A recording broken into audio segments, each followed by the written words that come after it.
Time for another coffee with Kilroy. Let me have a sip. And let's get to it, shall we? We are up to number 60 of Fire and Movement magazine, the Forum of Conflict Simulation. I picked up several of these. Friendly local gaming store. I'll put a link to that in the description. But this is now June, July, number 60, and we're up to 1989. And there's two big things I want to cover in this issue, because they're the two big things that are covered in this issue. First off is Thunder at the Crossroads, the Battle of Gettysburg, 1863. This is a close-up analysis, and there's several pages dedicated to Thunder at the Crossroads, which is a game from The Gamers, and Dean Essig, who, rest in peace, is no longer with us, was the designer. So we'll cover that a little bit, but then the other thing is also on this cover too, is World War II F&M Anthology, 1939 to 1945. So this is Fire Movement's coverage of World War II, and chapter 1 is the Mediterranean Theater, and they did several of these over a series of issues, and I just picked some of these up at my friendly local gaming store. So I couldn't find all of them. I think a lot of them were in the 70s or 80s as far as number. This is number 60. But this was chapter 1, the Mediterranean, so we'll spend a little bit of time touching base on that as well. There is the introduction, and so you have the Fire Movement, who were all the fine people that put this together, and here is your table of contents, number 60, June, July, 1989, right up there. Thunder at the Crossroads, Test of Arms, which is a modern combat game, Pegasus Bridge, Origins Preview, North Africa, this is the Anthology that we'll get to, and then you got an F&M index here, but let's get to the good stuff here. Here is Thunder at the Crossroads. So it's got a little example of the map and counters here. It says published by The Gamers, 1988. Designer is Dean Essig. Developer is Dave Powell. And complexity is moderate, as it says right there. So this is covering Gettysburg, the July 1st through the 4th. So it's got a little bit of a what if, or maybe if Meade followed Lee. I don't know if that's what's in here or not. I don't have this one, but I've heard good things about Thunder at the Crossroads. There's a lot of Gettysburg games. There's Gettysburg, there's Waterloo, there's Bulge, are probably the top three, right? As far as most designed or simulated or type games. So we've got this nice overview of it, and it's got several sections to the overview. It's got kind of an overview here, and then we have, we got a part. Where's part 2? Part 3 is development, the order of battle. Part 2 is example of play, and we've got different people covering these different sections.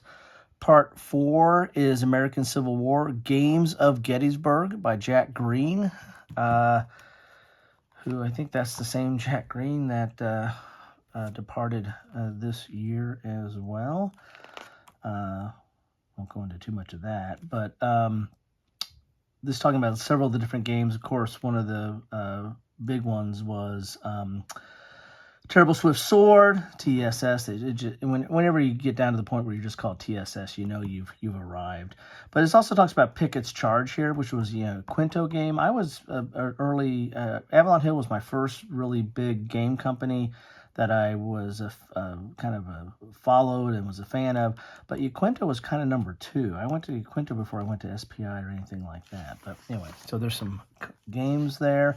Part 5 is Testing Thunder, playtest session by Dean Essig himself. So that's an interesting section there.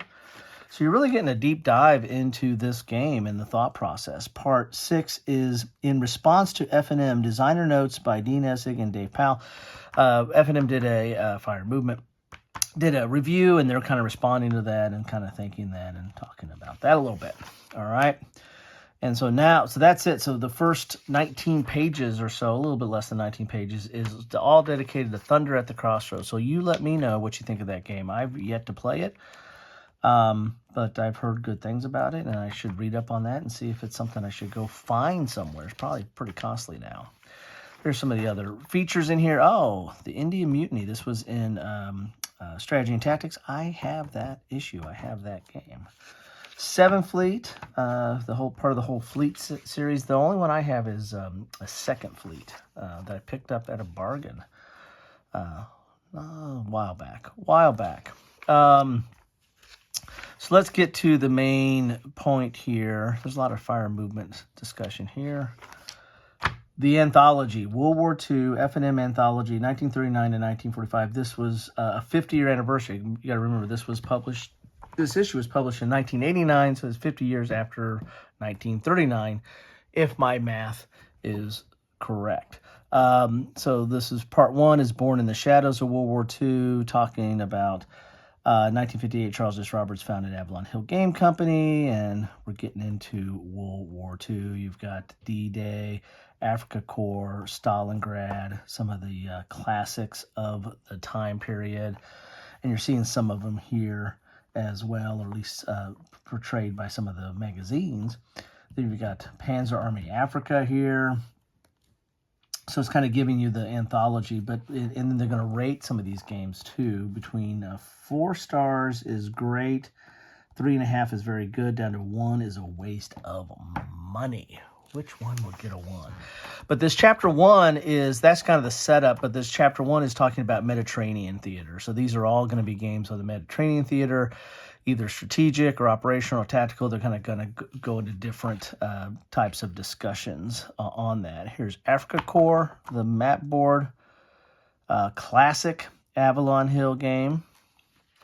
There's a little picture of the box right there too. The Campaign for North Africa, yes. Here's Anzio. Let's see, Africa Corps got a 2.5 stars. And what did Campaign for North Africa got? 2.5 stars. Look at that. SPI Monolith by Richard Berg.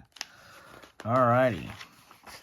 So this is strategic games. So now they're going to get into like Desert Fox, Desert Rats, Duel in the Desert. Getting some of the other, getting into Europa series here.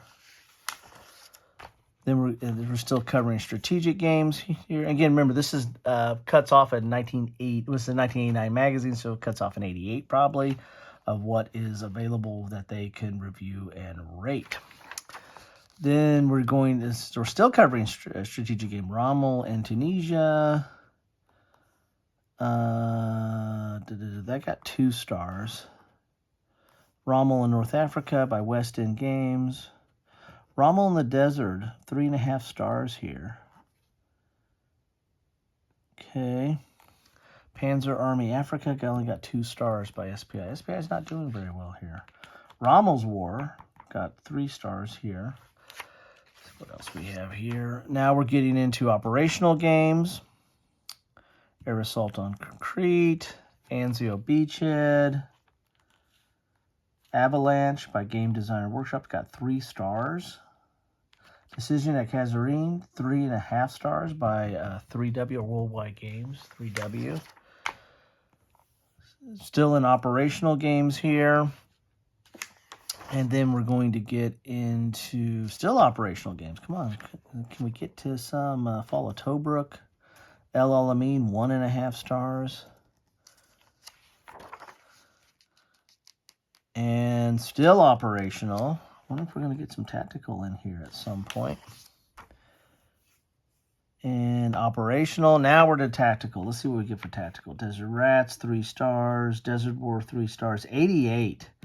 Classic Uquinto game, 3.5 stars. Look at that.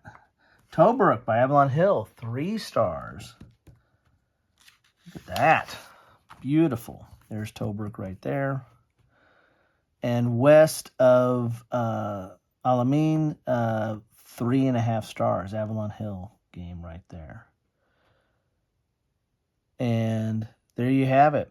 This is just their typical statistical for games that are in print as of 89 when this comes out. But that was the first entry or chapter 1 of their World War II anthology, and it covered tactical, operational, and strategic Mediterranean theater. Let's see if there's anything else we're seeing in here. That was the big thing I wanted to get to. I thought that was interesting. Awesome. Modern game, Harpoon and Air Superiority. GDW over there.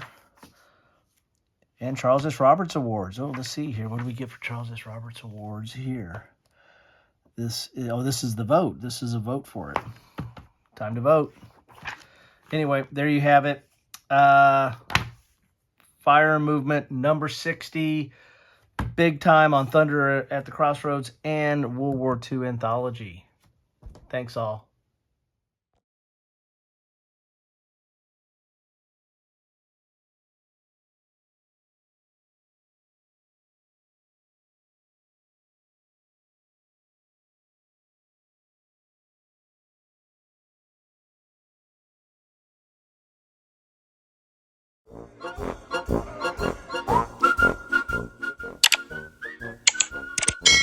Thanks for watching.